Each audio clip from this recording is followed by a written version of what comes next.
You're a big basketball fan here? A huge basketball fan. I try to be. You know, I watch every game I can. I am. Did you know that it's the 30th anniversary of the team, the Seton Hall team that almost won the national championship? I did not. Ooh, I know they went to the Final A, right? Would you know the coach? DP Oh, no. Carluspo? Yes. Yes? PJ Carlosimo.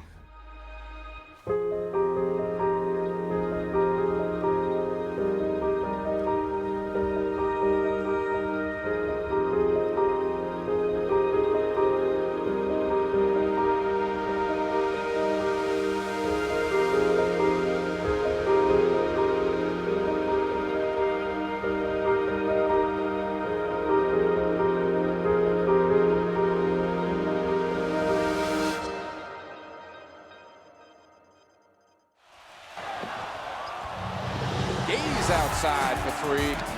Ramos. Morton behind the back. Yes.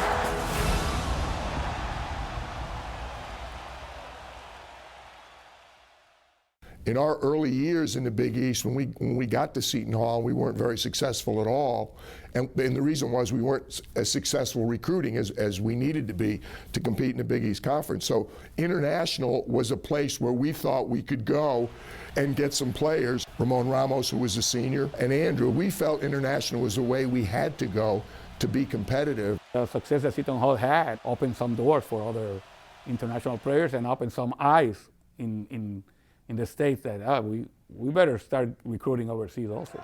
Here's Gaze, the three-point man. He's back. The man from Big Thunder is back. Australian national team player Andrew Gaze, at 23 years old, joined Seton Hall in the summer of 1988. Gaze's ability to score in bunches and outside shooting bolstered the Hall's perimeter attack. We were aware of Andrew just because of all he'd accomplished already. I mean, if you were involved at all in USA basketball, which we had been a lot, you knew who Andrew Gaze was. But we went to Australia, and we played the Australian Olympic team a series of 6 games. That gave us a chance to watch Andrew up close.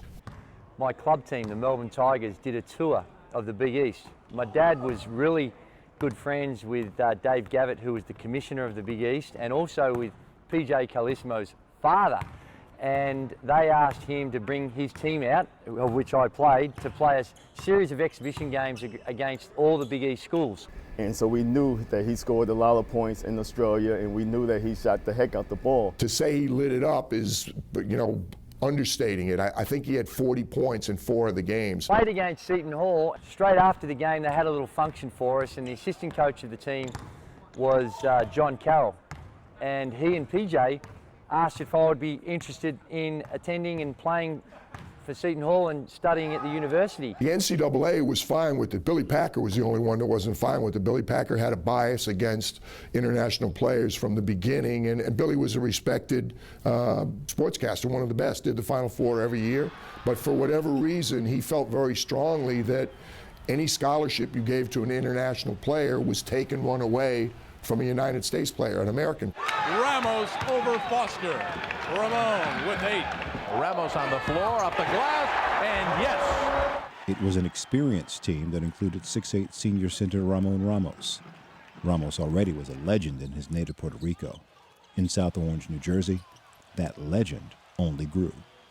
That's the main reason he went to Seton Hall. He felt good about the situation with the coach because he already knew him. I'd coached there for 8 summers. Had coached against Ramón when he was a young 8th grader. The challenge with Ramón was the language in the beginning. He was a marvel to me, that how quickly he learned the language, how self-motivated he was academically. He never said, hey, I'm not talking to you today because you didn't pass me the ball. He would just say, give me the ball, and he got the ball. Nice pass, Ramos, soft fadeaway jumper from 5. The Olympian from Puerto Rico. I knew Ramón because we'd competed against each other internationally, because he was on the Puerto Rican team and I was on the Australian team. We played against each other in the Seoul Olympics, so I got to know him. And I don't know of a stronger man. He had these big hands and just a beast down low. Seton Hall had just made its first ever NCAA tournament appearance the previous season. Guards John Morton and Gerald Green forward Darrell Walker and Ramos were the returning starters. Despite being the new face, Gaze fit in seamlessly. Andrew just came in and no one blinked an eye. It was just like a long-lost cousin came back to the family, and you're like, oh, okay, welcome. Being a little bit older and understanding how you've got to accept a role, buy into a team system, buy into the culture, it's a lot easier to do when you've had some experiences than it is as a 17 or 18-year-old coming into that type of team. There was never any question, would Andrew help us? Andrew was going to be a great player for us. If he had a different personality, or if he was not accepting of the team concept, it might not have worked. Well, from day one, it was fine. Things got going early in the season, starting with the Alaska Shootout, as the little Catholic school from New Jersey won the tournament, posting wins against national powers Utah, Kentucky, and Kansas. The Great Alaska Shootout Championship goes to Carlesimo and the Seton Hall Pirates. The team rattled off a 13-game win streak, beating teams like St. John's and Virginia. All the while, the nation was starting to take notice of the school that featured a player from Puerto Rico and another from Australia. We got into the Big East, but every Big East game, it had the feel of an NCAA game because you were in NBA arenas. They were all televised. The level of play was remarkable. The quality of from the top to the bottom in the league, and you just never had a breather. Some really, really big non-conference wins, but now the real stuff starts, and if you're going to put your mark on the season, a win over Georgetown is the way to do it. Gaze comes out firing. To see the excitement for this game, I thought, geez, this is big time. This is something maybe a little bit more important than I thought. We went into it as a normal game until you arrived at the arena and they told you, oh, this game is sold out. This game is, now you're like, whoa, this is big time. And to win that game kind of put that approval that, hey, something's going on here, and that's when we started to take notice. When you have a sellout in the Meadowlands and he beat Georgetown on ESPN, it doesn't get much bigger than that. And Seton Hall is 13-0. As the calendar turned toward 1989, the Pirates peaked in the national rankings, reaching number 9 after defeating number 5 Georgetown and matching the school's best start since 1952-53. The Pirates were flying high.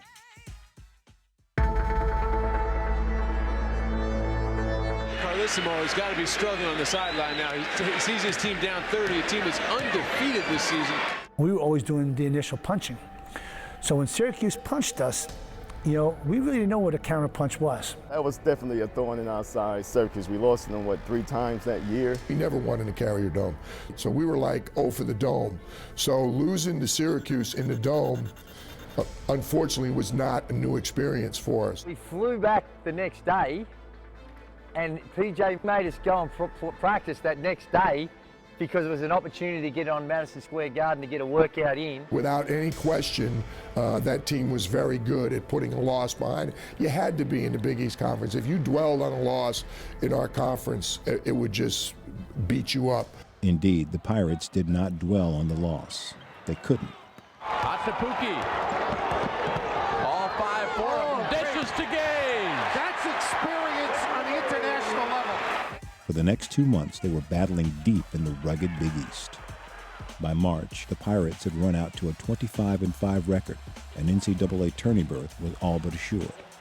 Ramos, Gaze, and Morton earned all Big East honors in the process. Selection Sunday had drawn up the Pirates' path to the NCAA Finals, and in their way stood national powers: Indiana, UNLV, Duke, and one by one, the Giants fell. Southwest Missouri State, maybe the toughest game we had in the first 4. It was a grinded out game. You know, if you think of a Final Four team or a team that got to the national championship, you think, well, the first game you just dominated. We didn't dominate. It was a tough game. Evansville. That was a significant game for us because, again, it was only our second NCAA tournament, but we'd gotten beaten that game the year before. Bob Knight in Indiana was awesome. To say it was a special game is, you know, putting it mildly. Andrew Gaze was unbelievable in Denver. He played 2 of the better games, you know, I think anybody's ever played in the region. It was, at the time, Indiana's biggest loss in the NCAA. Wow, just beat Indiana. Now we're going into UNLV, the Running Rebels, and we never played these guys, or we see them on TV ourselves, you know. We just stayed even keel, so it's like, hey, they put their pants on just like us. Let's go to this game and see what happens. There was a point late in the game when it was obvious. I mean, we had too big a lead. We weren't going to lose it, and guess what? We were going to Seattle. We're on the plane going there, and I'm, sitting there. And PJ comes up to me on the plane. He goes, when do you want to have study hall Thursday night or Friday? And I'm like, he thinks we're going to beat Duke. Moving on to Seattle, the family philosophy that guided the team all season had brought them to the cusp of the NCAA championship. Everybody just meshed, and it was a family atmosphere, and if a family member was down, yeah, you will have a talk with him, but not about basketball. You just try to pick him up. Hey, we got another one the next day, you know. So that makes great teams. Most of all, I remember being with my brothers. The Seton Hall family, all there in this confined environment that was just so much fun, and of course it's enhanced because you're doing well. Against Duke, the Pirates had all they could handle. Led by All-American Danny Ferry and freshman standout Christian Laettner, Mike Krzyzewski's squad had the Pirates at one point down 18 points and reeling. PJ Carlesimo will use another timeout. He's down 26-8. Playing in this stadium with 40-odd thousand people, I think we were a little overawed by the circumstances as well, and just saying, crikey, this is, and took a little while to actually start playing. We're down 17. So that timeout was a little bit more, I recall, a little more intense, but also with a lot more, calmness, where he was, hey, let's just relax. The Pirates stormed back, closing the deficit to 7 by halftime. The true hero of that game was Gerald Green.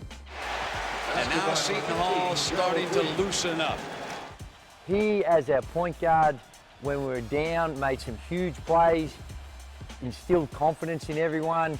Something had clicked, and through the second half, not only had the Pirates surmounted that 7-point lead, they had cruised to a 95-78 rout of the Blue Devils. Gaze collected 20 points on 7-14 shooting, going 4 for 9 from 3. 4 Pirate starters ended up in double digits, and Ramos led all players with 12 rebounds. We huddled up, and it's like everybody took a breath, and we got subbed out. So that moment was like, wow, that was a powerful moment there. We knew that we did a good job, but our job wasn't done yet. Seton Hall moved on to the championship game against Michigan, who were led by a starting 5 of future NBA stars. It was just a really good game. It almost felt, for a big chunk of the game, like it was going to be who had the ball last. In the second half, the duel continued as Morton put the Pirates on his back. With 24 seconds left and the Wolverines having just taken the lead, Morton drilled a 3 to tie it at 71-71 to force overtime. Late in overtime, after a Morton 3 put the Pirates up 79-76, with less than a minute to go, the Wolverines pulled within 1. With 10 seconds to play, Michigan point guard Ramón Robinson came charging down the court, crosses into the lane, and then whistles all around. Robinson goes in foul call with 3 seconds. A foul called on Seton Hall with just 3 seconds left. It was a tough call. Ramil's kind of crossing over and heading to the middle of the floor. And was there contact? Yeah, there was contact. But I don't know, at any point in the game, you'd want that called. You certainly wouldn't want to call, on the last possession, but you'd rather the players decide it. And in a sense, Ramil did. Ramil still had to go make the free throws. A long outlet pass, a desperation catch and shoot, and the Pirates' season was over. I, in fact, have never watched the full game in its entirety since. But what happened was, 5 years ago, I guess it was, for the 25th anniversary of it, the school put together a DVD, and it was harder to accept 25 years later than it was at the time. That was it. We were proud of the way we played, and, let's let it alone. That's it. It was time to go home. If you weren't a Seton Hall fan for the life of it, you were a Seton Hall fan during that run. The disappointment of coming so close to winning the national championship, only to fall short by 1 point, was palpable. However, as the team arrived back home in New Jersey in the wee hours of the morning, they were greeted by hundreds of Seton Hall fans at Newark Airport. I remember my dad saying, let's get in the car and go to Newark Airport. And it was late. I mean, it was 2, 3, in the morning when they got back. I mean, there was maybe 1,000 people there. The local TV stations were there, and politicians were there. I think the mayor was there, the county commissioner. So it was, even at the airport, there was nothing that prevented people from coming right down to the boarding gate. They didn't have TSA and all the stuff we have now. So there was a lot of people. It was fantastic because you think, wow, we might have let some people down.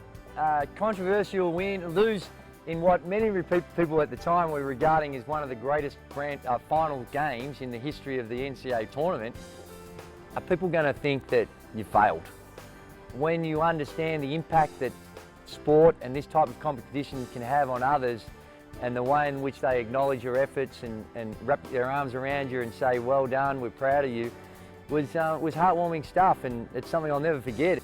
It was great, because if you just happened to go through South Orange during those last or final 2 months after the national game, you would have thought Seton Hall was the national champion. It was just a mass of mainly students, but all kinds of fans and stuff. And you see the still pictures, like it was hard even getting out of the bus and getting into the rec center. But it was, because a lot of the students hadn't seen our guys, and they were all mingling here. It took us a long time to get from the middle of the crowd into the gym. I mean, it's probably 20 yards, but it took a long time to get there because there were so many people, but it was nice. And there was this crowd of people in the rec center to welcome the players back. I mean, it had been such a difficult last game. There was just this, wonderful anticipation. And then when the team came back, everybody was just so proud of them. It just gives you a great feeling of the community spirit and the Seton Hall family, the extended family of fans, sponsors, friends. To see the reception when we got off the bus and thousands of people there to welcome us home. For everyone to show up and show us that love, and it wasn't just South Orange and Seton Hall, it was New Jersey, New York. A lot of people had embraced that team as America's team. I think more of Ramón Ramos and Andrew Gaze. You're talking two guys that were among the best 12 players in their countries. In Andrew's case, he was the best. I think for other great players, accent on great, to see these guys come over and have success. Maybe somebody else that wasn't as great a player say, what do I want to go play in the States for? I'm sure a lot of people said, man, if Ramón Ramos and Andrew Gaze are going to go play college basketball in the States, maybe that's something I should look at. I do think the success of our players impacted the influx of international talent. Ramón Ramos is still clinging to life in a Portland hospital. The Portland Trailblazer rookie had emergency surgery again Monday to relieve pressure on his brain. This road was dark. He was going too fast and hit a patch of ice. There were no drugs, no alcohol, but no seatbelt either. The car was mangled, and so were lives from Puerto Rico to Portland. It was late at night. I'm in bed, and the phone rings, and it was Rod Baker, one of our assistants, said, hey, Ramon's been involved in a terrible automobile accident, and we need somebody to call his family and let him know what's going on. The initial prognosis was terrible. We're not sure how much longer he can live. He called me 2 weeks before his accident and asked me to send him his accounting books because he wanted to sit for the CPA and he wanted to refresh his mind. And then 2 weeks later, he was in that accident. Ramón was everybody's best friend. Ramón, was always there to pick you up when you needed someone to pick you up. Ramón was always there, whether you were a basketball player or just a student on campus. He was always there for you. So when the accident occurred, not only did it was hurtful for us as a basketball program, but it hurt the whole Seton Hall community. One of the all-time great teammates you'd ever want. But when he pulled on that jersey and got out on the court, he was as fierce a competitor as you'd ever want to see. It was a tragedy that he got involved in an accident. He's had some challenges, but he's still with us and he's still battling away and he's still got a reasonable quality life and he's someone that we care about, love dearly, and just hope for nothing but the best for him. Despite his grave injuries, like his team, Ramón fought hard to survive and show his teammates that trademark perseverance. You know, it went from, well, he's in a coma. We're not sure he's going to come out of the coma. And then it was, hey, if he comes out of the coma, he's probably not ever going to walk. And he kept doing each of those things. And the damage he had to his head affected his short-term memory way more than his long-term memory. A year after their inspiring march to the NCAA Finals, the Seton Hall Pirates circled the wagons again, this time around Ramón. In the spring of '90, it had to be April or May. The accident was in December. And he still hadn't left the hospital, and his parents still hadn't left him. His parents, from the day they went up there, never left. One of our alums was a regent, was a tremendous benefactor. He said, hey, I want to take some players and coaches and Robin Cunningham and administrators out, and we'll go see Ramón. We were waiting, and Ramón came from the other, across from the other building, and walked like down the thing. They filmed it. It was like, you know, they couldn't believe it. But I mean, they knew by then he could walk, but for like all of us, it was like, holy God. The next day, his mother asked him, who are these people? He goes just like this, Robin, John. He goes right around the room and identified everybody. Like the doctor was crying. The doctor couldn't believe it. He was like astounded because it told him that he had some, you know, some long-term memory that was still there. It was unbelievable. Yeah, it was special. Today, Ramón is happy and continues to live life. He was inducted into Seton Hall's Hall of Fame in 2006. He's being smart, being humble, being a person that knows, you know, what he wants. Even though his life took a detour, he's in a place in his life where he was able to get there because of all those things that he has. Andrew Gaze eventually returned to Australia, continuing a legendary basketball career that included an NBA championship in 1999, 2 Australian NBL championships, 7 NBL MVP awards, and induction into the FIBA Hall of Fame in 2013. You have that bond which is really, really special, and it's one that I think is, like I said, more important than the wins and losses, is that bond that you develop. And it's something that hopefully that in time we'll get to see him again. My daughter, 4 years ago, was playing, she had a scholarship at Fresno, and they had a tournament at Seton Hall. And I went back to watch her, and to walk through Walsh Arena and see still some of the photos up there, and my daughter, you know, pointing out the experience that we had and seeing it, and for her to get to see my dorm where I lived on campus, the place where we practiced, was really special. PJ Carlesimo went on to coach the Pirates to 4 consecutive NCAA tournament appearances before leaving for the NBA in 1993. He coached for 20 years and won 3 NBA championships with the San Antonio Spurs. International basketball has and continues to skyrocket in terms of the talent and the coaching that it's exposed to. But we were lucky because we were kind of in the door first, and there weren't as many schools over there recruiting in those days as us. There was this real brotherhood amongst the group that it's kind of hard to put your finger on. Maybe because we had people from different cultures that somehow or other it all melded together into something that was special.